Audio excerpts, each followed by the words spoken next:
It's been a month since you have taken charge. How does it feel in Kerala? I'm very much comfortable here. Climate-wise, I feel no difference because I come from Goa. And Goa's climate, Goa's environment, nature, atmosphere, everything is similar to Kerala. So I feel familiar, just like I have come to home. And from the state of Bihar, it is sometimes it is very hot, sometimes it is very cold. From there I have come here, nice enjoying. So, the Kerala Legislative Assembly has recently unanimously passed a resolution against the UGC draft guidelines. The main concern that they raised is that central government through chancellors will be making political appointments and this will deteriorate the quality of higher education. How do you see this? What is your take on this issue? There is nothing wrong in suggesting by somebody regarding the reformations in the UGC and the functionings of the universities.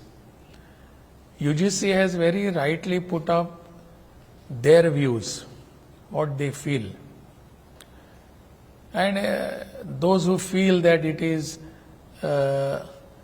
through the Chancellor or the Governor something is being done by the UGC or the central government, they are absolutely wrong.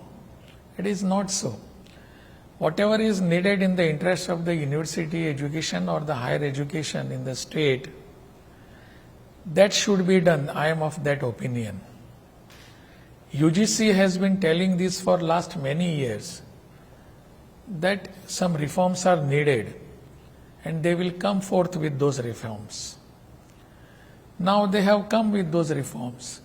If anybody has certain objections over those, or they want some amendments in those draft amendments, they can certainly do it.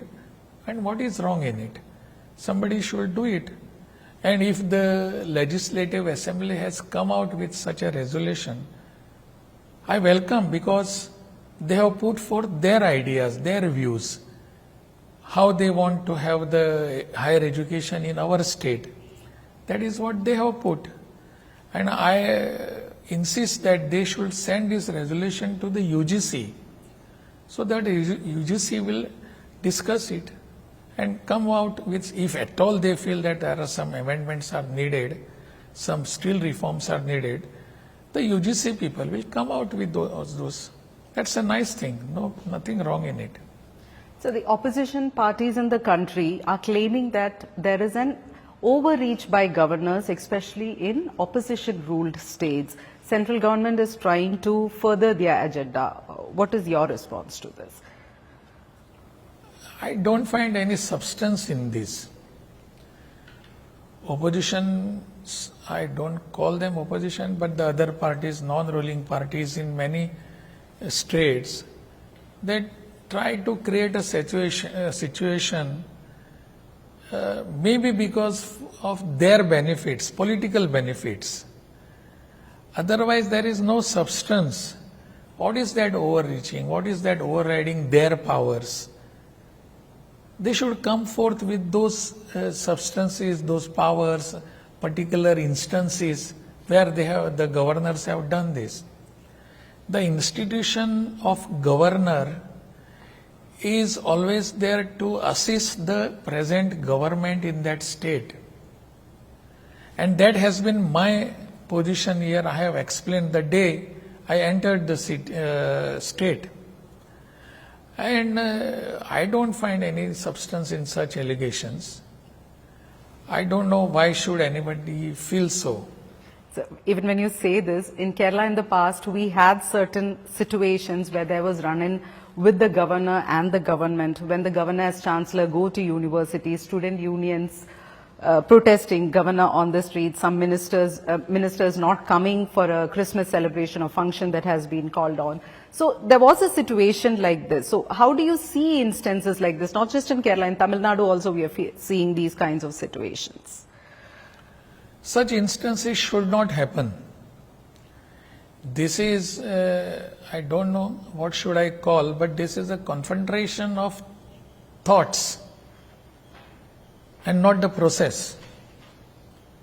Process has been very much well established. What the honorable governors should do and what the legislator or other people should do. That has been established many a times for last 75 years. We are in a democracy and we know what is to be done and what is not to be done. But the time has come where certain people feel that governor institution itself is not needed, and that thinking at the back of mind comes forth many a times, and the confrontation comes forth, and the confrontation happens. If governor insisting and asserting his position, his views, what is wrong in it? Legislatures and legislators particularly, if they are insisting their views within the limits, nothing wrong in it. Let them express. But boycotting something, some functions, and that depends. I do not know how but people understand this. People know what is exactly behind all such actions. People understand what level of thinking these people have. So should not come down below that level. That is what I feel. In Kerala, we witnessed a situation where we saw a governor on the streets for the first time, face to face with his protesters sitting on the roadside. Situation should not compel such incidents. That is what all I will say. Kerala government had actually approached the Supreme Court in this matter, stating that many bills passed by the state legislature was pending before the governor. The governor is holding on to it indefinitely. This also includes the University Draft Amendments Bill, which essentially removes the governors as the chancellors of the state universities. So I would like to know your thoughts on this. How long do you think a governor can hold on to these bills? Also, if a situation arises, now this bill is before the president, if the governor is removed as a chancellor of universities, how do you see this? First thing is that our constitution has not mentioned any time limit for the governor to withhold a particular bill. He has to discuss, he has to get opinions, he has to frame his opinion. If necessary, he can refer to the legal people. If necessary, he can refer it to the higher, that is the Honorable Rashtrapati. And then let him decide over this. There should not be any hurry. Because if he feels that something is needed to be done in the interest of the people of the state, I underline again the interest of the people of the state, that he has to take opinions. So he takes his own time. Let him do that. Nothing wrong in it. Our constitution has never said he has to do within such a period. He has got full authority to withhold till he satisfies himself. So even over a year or 2 years, you think? Must be, that has been happening. It is nothing new that any one governor has done today. There are many instances in our history where governors have been holding such bills. I do not support that act every time, or I will not say, okay, yeah, that is correct or wrong. But in the eyes, in the views of that particular governor, he must be right in this. What is wrong in it? If this bill is, it's before the president now, so if it is passed, the governor will be removed as the chancellors of the state universities. How do you see that? I don't know what the bill says. I am not aware of that.